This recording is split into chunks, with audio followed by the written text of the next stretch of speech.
yourself into a hazmat suit, Agent. We just got word that the experimental antivirals lost in the Dark Zone have been located.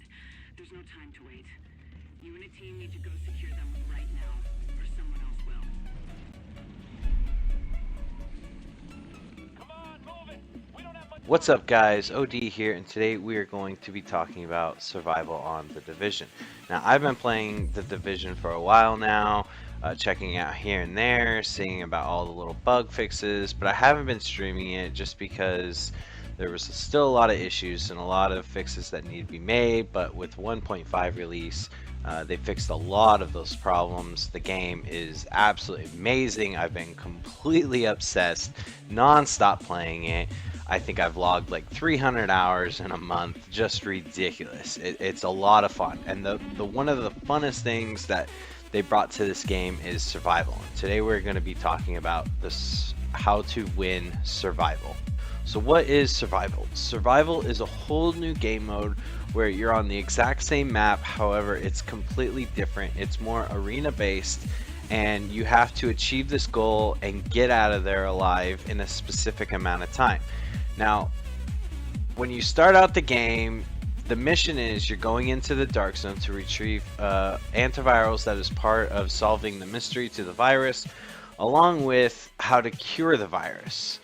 Now, as you put your hazmat suit in, because the antivirals is located in the Dark Zone, you'll notice in the opening intro that there is a humongous winter storm going on.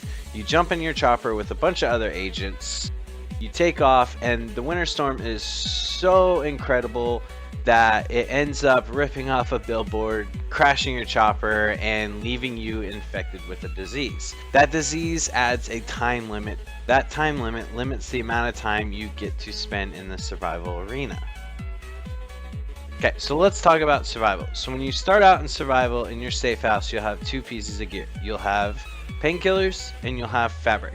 Now, what a lot of people do right off the get-go is they take that fabric and they craft it into a hat or a piece of clothing to keep them warm. Don't worry about the cold.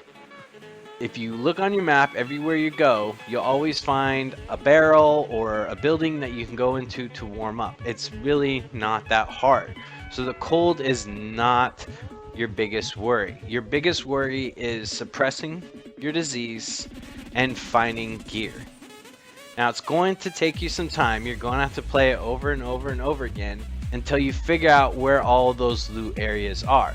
One thing that will definitely help you find those loot is water and soda. By drinking water and soda, you will always be able to see the loot containers a little farther distance than you normally do, and it definitely helps with the snowstorm. So whenever you find a vending machine, grab that water, grab that soda. Now let's talk about medicine. In my opinion, I like to use as much as possible in the safe zone. And the reason for that is I'm going to spend probably most of my time in the safe zone trying to find enough gear to build my mask and my special items, or even a weapon if I can't find a weapon. So I need a lot of time in the safe zone, more than I need in the dark zone. A lot of times what I'll do is right off the get-go, I will take that painkiller, and every time I find a piece of medicine, I will continuously take it. That way my timer is always sitting around 50 minutes while I'm in the safe zone. Now, right when you start, you want to just start heading in the direction of the dark zone, and usually it's about tier 1 or tier 2 that you want to head. The closer you get to the dark zone, the better the gear. As you unlock these toolboxes and these weapon parts, the farther away from the dark zone you get are all greens. The closer you are, you get more blues, and sometimes you'll even get a gold. Okay? Now, if you do the math, you want to find more blues and golds than you do greens.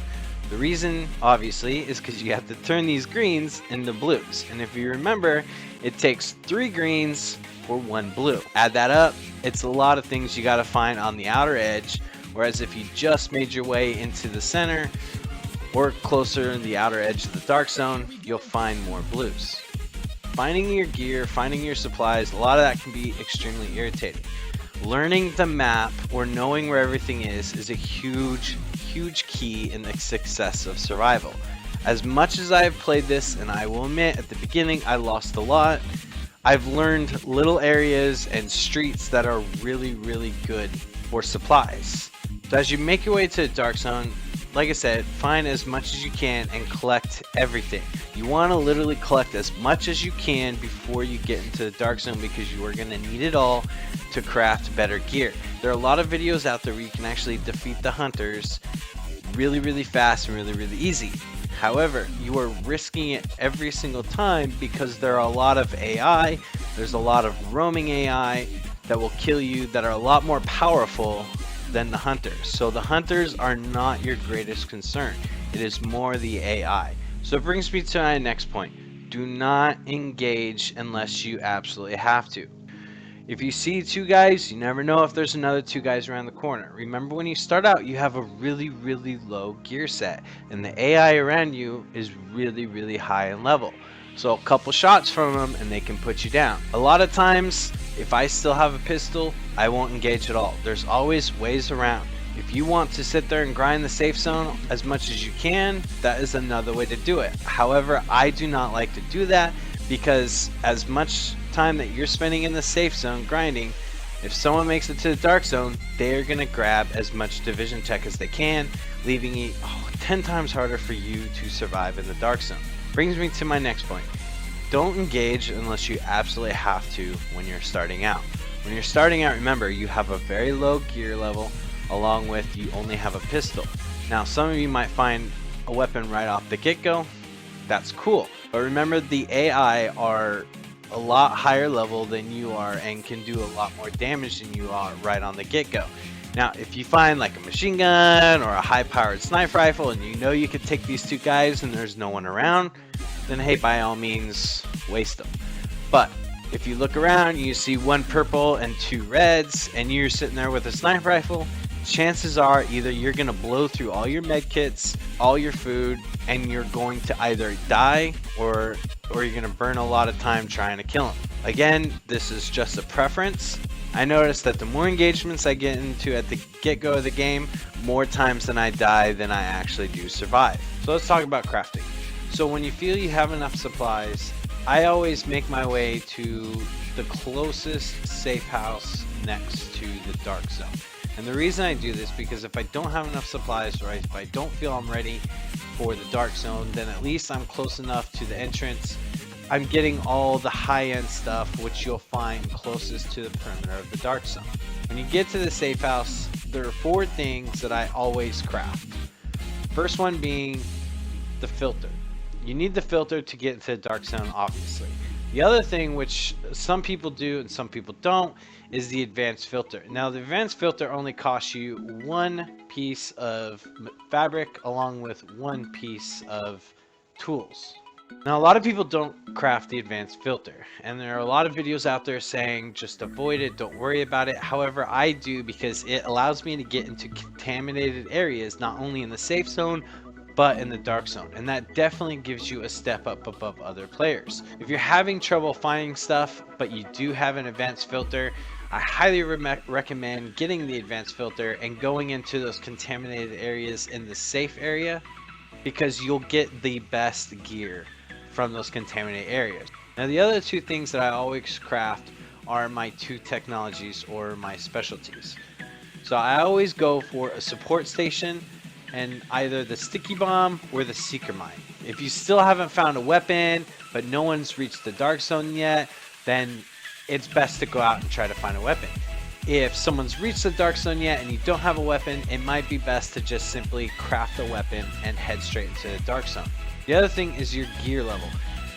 Toughness and your DPS are 2 things you want to watch before going into the dark zone. I prefer to go into the dark zone where somewhere around 50 on both toughness and DPS. The biggest thing to remember is you don't want to sit here and waste all your material turning them into blues or purples now, because the second you go in the dark zone, you're going to want to get gold material, and you're going to need all that fabric, tools, weapon parts, all that stuff to get those items in there.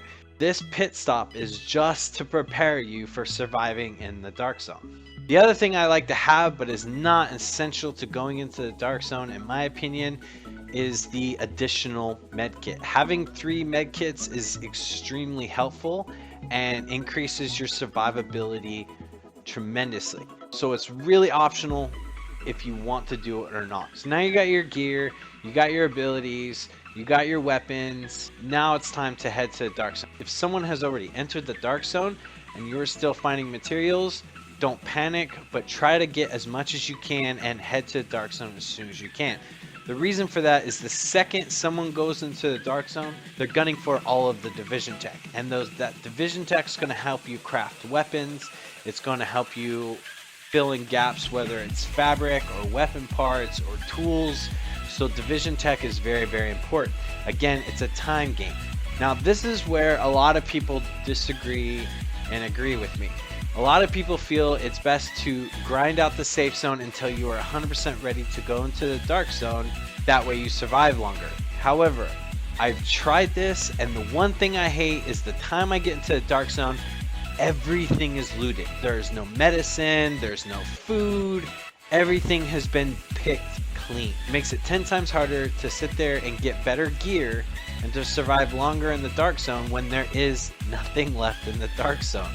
That is why I like to beeline it straight to the edge of the Dark Zone the second that I start. The earlier I can get into the Dark Zone, the better chance I have in winning. Now you got your stuff, it's time to head into the Dark Zone.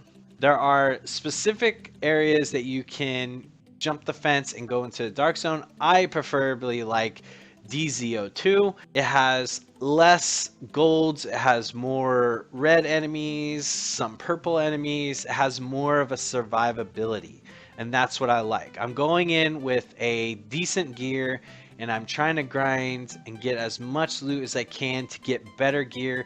If I jump in at like DZO5 or DZO6, I have to go through all these golds and all these purples, and it gives you less of a chance.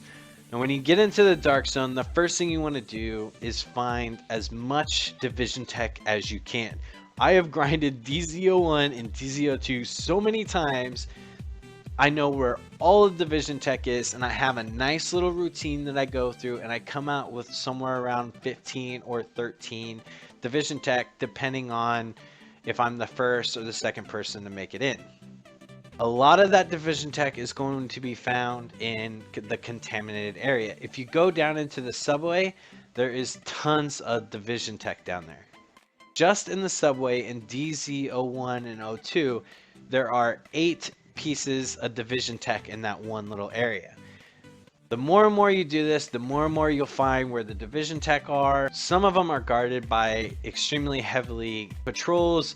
Some of them are left by themselves. It's again all about picking your fight. Is the reward worth the risk? Because it's just as easy to die in the Dark Zone as in the safe zone. Just like in the safe zone, in the Dark Zone you want to drink your water, that way you see all the loot. There are still fabric, there are still weapon parts, there's still all that stuff floating around that you can grab to help you rank up. The only difference is, whereas in the safe zone you'll get like 3 greens or 2 blues and 1 green, in the Dark Zone you're only getting golds and you're only getting 1. Grinding out the Dark Zone is a lot better in my opinion than grinding out the safe zone, and this is why you want to pop as much medicine, painkillers in the get-go. That way you have longer to do all this. If you constantly find medicine and pop it, you should get to the Dark Zone where somewhere around 45 minutes. That means 45 minutes that if you do not find any piece of medical gear, you have 45 minutes to grind that place out. Now, every time you kill an AI in the Dark Zone, 9 out of 10 times they either drop electronics or fabric. Some of them I've seen drop tools. Mostly it's fabric and electronics, and that's good because you are going to need those blues to craft into gold. When you get into the Dark Zone, the other thing to look for is your antivirals.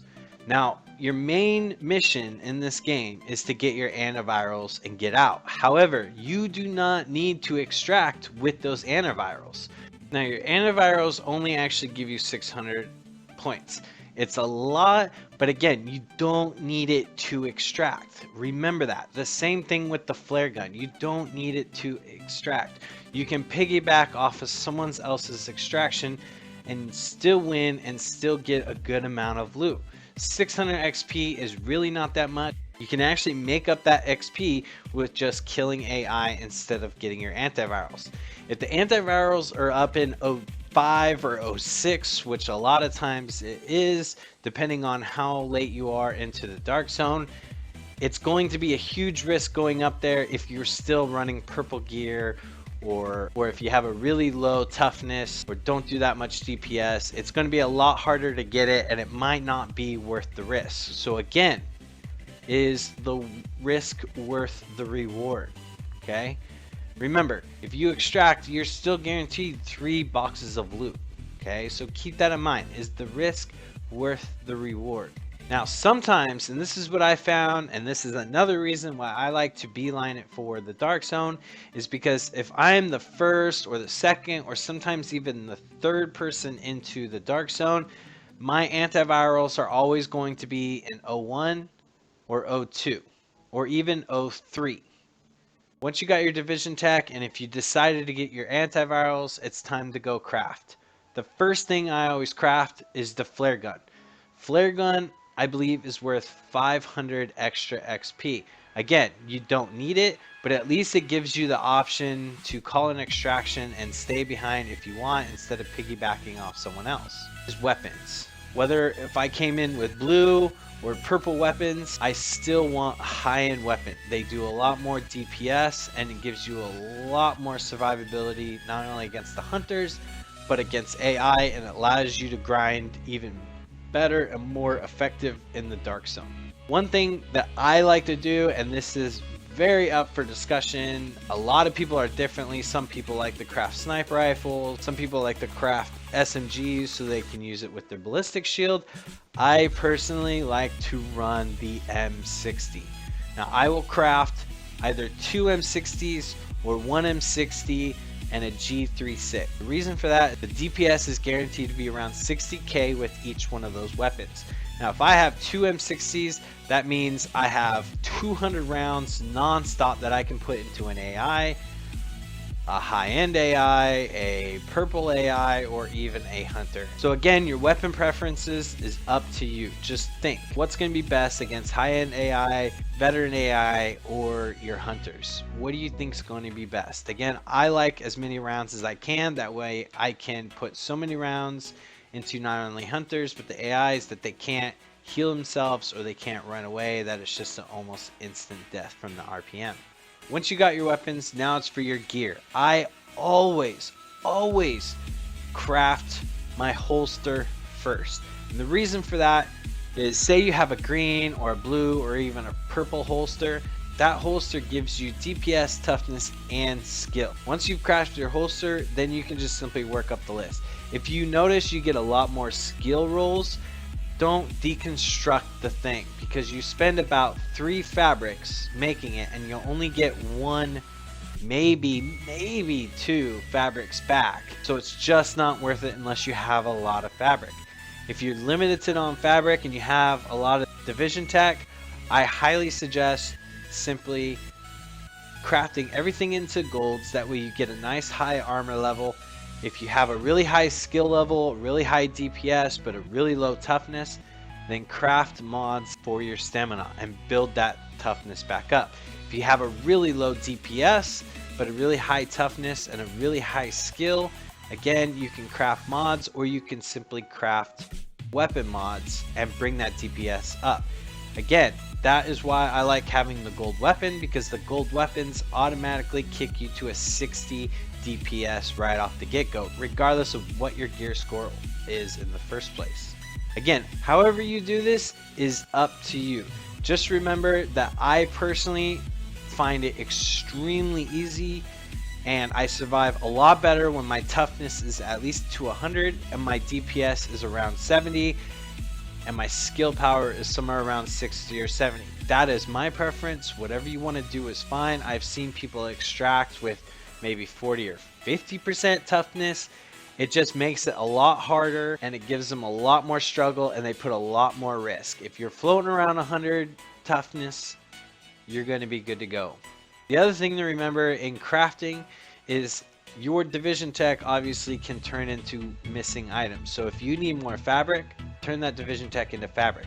Remember, every time you build something though, you need to deconstruct what you're not using and grab those fabrics. The other thing to remember is when you grab your antivirals, it comes with 1 division tech.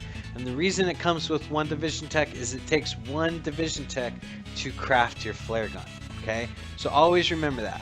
Build your flare gun before you craft your gear and your weapons. That way at least you have your flare gun if you need it. Now that you got your gear, now you got your weapon, say for example you're all gold, you're all high end, you're ready to rock and roll.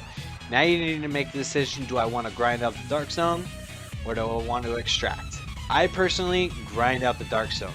I look for gear crates, weapon crates. Those 2 right there is what I'm here for. If I'm here for gear and I'm looking to get as much gear pieces as I want because I want a new alpha set or striker set or whatever, then I will grab nothing but gear boxes. If I'm looking for weapons, I'm looking for something specific and I want to greater my chances, then I will grab nothing but weapon cases. The other thing you can get out of the dark zone is you can get survival boxes. These survival boxes always dropped by named enemies. Those named enemies are in your landmarks. The one place that I always go is the tier 3 and 04 subway station because there is a named boss. And again, this is why the advanced filter comes in handy. There's tons of stuff down in the 03 and the 04 that is worth grabbing, along with the named boss. Other thing to look at on the map before you extract are dead players. On the map, you'll see a little red circle and it'll be marked unconscious player. If you're in the vicinity of those guys, it's not a bad idea to go check them out. The reasoning for that is because if no one else has looted their body yet, you can get all of their fabric, all of their weapons, all of their stuff. It will give you more options to survive longer in the dark zone and more effectively. So you've grinded out the dark zone, you're ready to rock and roll, you're ready to go. You probably spent about an hour, maybe an hour plus, or maybe even less, and you're ready to leave. Pull up your map. There are going to be 3 points of extraction. One of them is in DZ02 at the top of the parking garage. One of them is in DZ03 at Bryant Park. The other one is in DZ05 in the middle of the intersection. All 3 are marked on the map. Where you go is your preference. Now, I did watch a YouTube video on a guy saying that he likes to go to the top of the parking garage. I've tried that and I do not like the parking garage, and let me tell you why. There are too many things to hide behind. It's very, very close quarters, and the key thing to remember when fighting these hunters is you do not want to get close. If you get close, they have a instant melee kill. So why extract in an area where they actually can get extremely close? Bryant Park is not that bad. It's a lot more open area, but again, there's a lot more things for them to hide behind, and you need a lot more ranged weapons. What I prefer is up in DZ05 at the intersection, just because you get into about medium range with them, giving you a lot better chance to survive. Now let's talk about the hunters. The hunters, if you don't know, are just like players. They move like players. They have abilities like med boxes, secret mines, turrets, stuff like that. They also have 3 medikits that they can pop. This is why I like to get somewhat medium range, because that M60 will just cut them to shreds if they don't have something to hide behind. And they won't pop their med kits until they're hiding behind something. Also remember that. Tons of different ways to kill them. They're really, really not that hard to kill. The key thing to remember though when dealing with a hunter is you need to go in there ready to at least fight 2 of them. And the reason for that is if you were the first or even the second person to pop your flare, everybody will come running because you actually get more points for being the first, the second, even the third person to extract. So the second you pop that flare, all the agents around you are actually going to be coming in your area. So even if you kill that hunter, that doesn't mean he's going to be the last hunter. All it takes is one other player to run into that area and another hunter pops out. And this is why I don't like PvP. A lot of times players will run through releasing that hunter, or they'll wait for you to kill the hunter and then they'll kill you. That's why I'm not a big fan of PvP. The only difference between PvP and PvE is PvP gives you a 1.5 XP increase. So you get a little bump. However, the risk is so much greater. Not only do you have the AI and the hunters, but now you have players. The biggest thing I notice in PvP, and this is the big reason I don't like it, is the second you go to extract, the players come out and either release the hunters and wait for you to kill it, or they kill you the second you are waiting to extract. So the second you go to that bird and you're holding down that button to jump on that chopper, they come out and kill you. Every time it's happened, and it frustrates me, and in my opinion, it's just not worth it. Once you've killed your hunter, the hunters always drop a box. Rarely is it a survival box. A lot of times it's a mod, weapons, gear, mod box. What a freaking waste. I don't know about you guys, but I don't give a shit about mods. I have a lot of good mods. I've collected the mod boxes in survival. They're not good. They're not worth it. I'd rather get gear. I'd rather get weapons. I'd rather get a survival box. So remember, your hunter will always drop a box. So if you want to leave room in your backpack for that box, you pose that risk in getting a freaking mod box. If you played your cards right, you made it to the extraction, you survived on a chopper, now it's time to take a look at the survival summary. The highest rank that I've got is Master. Okay, and that's rank 5. You get a box for every rank that you achieve when you win survival. When you hit rank 5, you no longer get boxes. You only get 4 boxes for winning survival. Again, a survival box, a weapon crate, and 2 gear boxes, along with everything you extract. If this is your first time winning survival, this summary screen is a very good screen to look at, okay? So, virus filter crafted, dark zone entered, those right there, 300 points and 400 points. If you craft your flare gun and you extracted, there's 500 points. Antivirals, if you pulled those out, there's 600 points. Just for extraction, there's 700 points. Okay, then you even get a score for combat, okay? For normal NPCs, for each normal NPC, and I'm talking about red NPCs, it's about 28 points for every one you kill. For veterans, it's 60 points. For every veteran that you kill, it's 60 points. For elites, 90 points for every elite that you kill. And for named NPCs, it's 150 points. That is very, very important to remember. Now, you also get a score on your survival. So the longer that you're in survival, the longer you play, your score actually gets smaller for that time. Okay, the fastest you get out, the little higher the score. If you've revived other players, you get a score for that. Your thirst, hunger, and disease score is a percentage on how well you suppress those 3 things. And last but not least, your cold. Okay, your cold works on a point system. So the highest you can go, I believe, is a negative 22 suppression of the cold. Okay, I believe that's the coldest it gets. Maybe it's 21, I can't remember. Then you get a looting score, your gear score, how well your gear is. Okay, if you're 130, I believe it's around 600. If you're 151, it's 755. If you're 163, which I believe is the max, I believe that's either 800 or 900 points. I'm not 100% sure.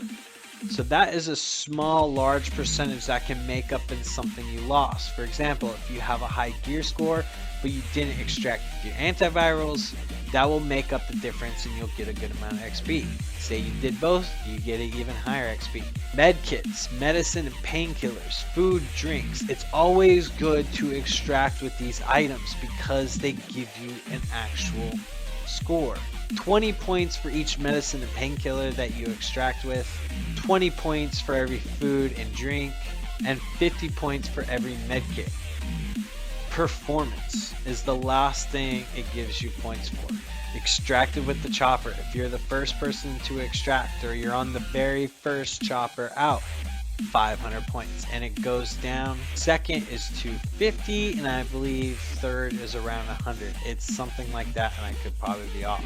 You also get points if you were never downed. If you never went unconscious, that's 500 points right there. And then obviously you have to defeat your hunter, so you get 400 points right there.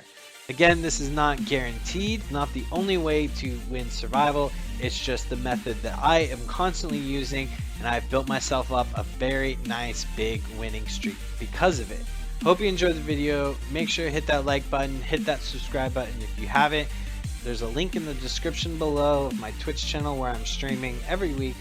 Feel free to join me. Until next time, guys, I'm OD, and you guys have a good one.